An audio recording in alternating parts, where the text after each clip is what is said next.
Hey guys, welcome back to another Mythic Legions review. This time we have Thallyn Frostbow from the Soul Spiller series. On the side of the package we have some lore on the figure herself with a small picture of her. On the back we have some of that new Advent of Decay art along with a short bit of text on the lore of Mythic Legions. Let's get her out. Mythic Legions come in collector friendly packaging. You don't need to tear anything open to get her out, and you can put her back in place just as easily. The legendary vampire weapon known as the Soul Spiller devastated Thallyn's clan.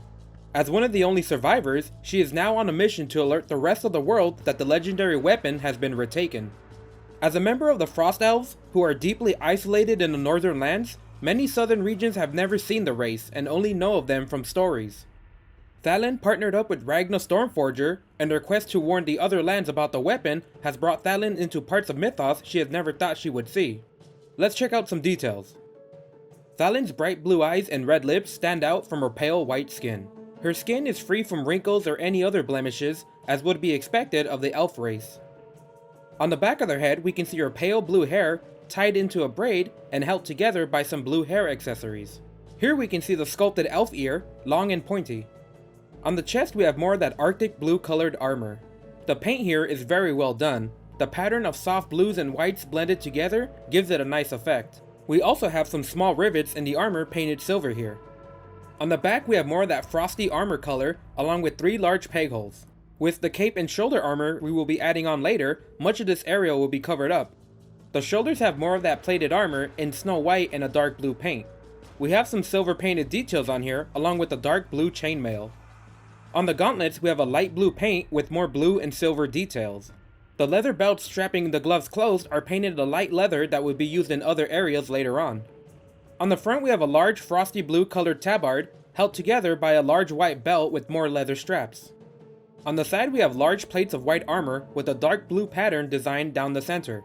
On the lower back of the figure we can see more of that white plated armor from the belt, along with more of that dark blue chainmail underneath. Underneath the tabard we can see large plates of layered armor on the thighs. Snow white with silver trims and a deep dark blue design down the center. On the leg armor we can see a light blue paint matching the gauntlets with 2 large leather straps to tighten them. We have a pair of plated armored boots with silver rivets sculpted into the side. Let's check out the articulation. We have a ball jointed head, the hair gets in the way a little bit, shoulders that open and rotate, elbows that bend and rotate. We have a rotating forearm, wrists that bend up and down and rotate. We have a ball jointed chest, a rotating waist, legs that open and bend forward and back, rotating thighs, knees that bend back and rotate, ankles that rotate, bend up and down, and rotate at the foot. Let's see what accessories we get. We get a closed elven helmet matching the same colors as the gauntlets and boots. The extra helmet gives her a faceless look perfect for army building a race of frost elves.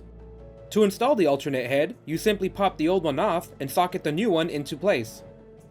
We get a pair of shoulder armor, colored to match the rest of the armor. And to install the shoulders, removing the head before helps get the hair out of the way.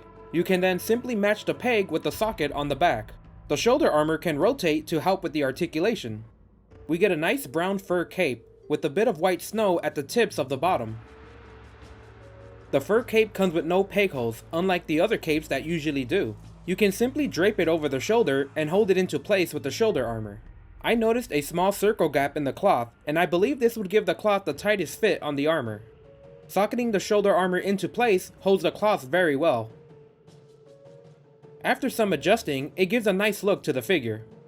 Adding in a belt afterwards really tightens up the cloth in the area. We get a large white and silver bow with a stretchy brown string. The quiver is a nice leathery brown with the shiny blue detailed patterns on the edges. The silver arrows on the back have a blue feathered ends. We get a single silver and blue feathered arrow. It bends quite a bit, but it feels brittle, so be careful with this delicate piece.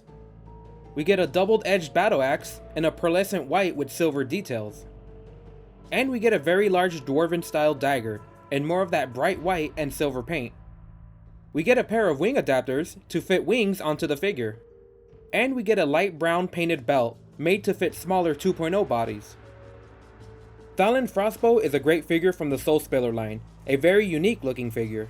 As the first of her kind, Frost Elves introduce a new race with Mythic Legions, and I can't wait to see what other figures come out from the Frost Elves race. Her design has her really standing out. With her bright colors and dark blue details, she really is a unique figure, from a race not seen often in action figures. As far as value and accessory goes, Thallyn is a great pickup for parts. With the unique fur cape, cloth on these figures really bring out that extra special uniqueness that sets these figures apart from the rest. A bow with a quiver and arrows, 2 melee weapons, plus an alternate head really brings out the value in this figure. I really do enjoy figures much more when I get more accessories. Overall, a must-have figure for me. If you're into ice-themed figures, you know how hard it is to find figures in this category. 4 Horsemen Studios really did a great job with this figure. The paint, sculpting, and accessories really goes to show what they're capable of. Pick this character up when you get the chance. She's totally worth it, and with the alternate head, provides even more options for your collection. Alright guys, that's it for this review. Check out my other reviews while you wait, and I'll catch you guys next time.